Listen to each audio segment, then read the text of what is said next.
ఈరోజు మనము perfectly elastic demand గురించి తెలుసుకుంటాం.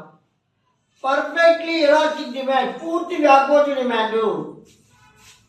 కాబట్టి పర్ఫెక్ట్లీ ఎలాస్టిక్ డిమాండ్ అంటే ప్రైస్లో స్మాల్ చేంజ్ వస్తే డిమాండ్లో ఇన్ఫినిట్ చేంజెస్ వస్తాయి. అంటే ఎవరు కూడా డిమాండ్లో చేంజెస్ ఎస్టిమేట్ చేయలేరు. ప్రైస్ తగ్గిందంటో డిమాండ్ ఇన్ఫినిటివ్గా పెరగదు. ప్రైస్ పెరిగిందనుకో డిమాండ్ డిసపేర్ అయిపోతుంది. దీన్ని ఇన్ఫినిట్ చేంజెస్ అంటారు. కాబట్టి దీన్ని మనం ఇన్ఫినిట్ ఎలాస్టిక్ డిమాండ్ అని కూడా అంటారు. దీని యొక్క న్యూమరికల్ వాల్యూ ఈడీ ఇన్ఫినిటివ్గా చెప్పచ్చు. పర్ఫెక్ట్లీ ఎలాస్టిక్ డిమాండ్ కరువు ఓఎక్స్ యాక్సిస్కి హారిజాంటల్ స్ట్రైట్ లైన్లో ఉంటుంది. ఓఎక్స్ యాక్సిస్కి హారిజాంటల్ స్ట్రైట్ లైన్లో ఉంటుంది. ఓవై యాక్సిస్కి వర్టికల్ స్ట్రైట్ లైన్లో ఉంటుంది.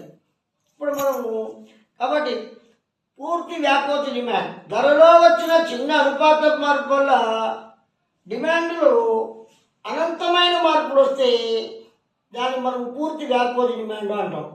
ఈ పూర్తి వ్యాకోచ డిమాండ్ రేఖ, పూర్తి వ్యాకోచ డిమాండ్ అంటే ధర తగ్గిందంటే డిమాండ్ అనంతంగా పెరగదు, ధర పెరిగిందంటే డిమాండ్ అదృశ్యమైపోద్ది.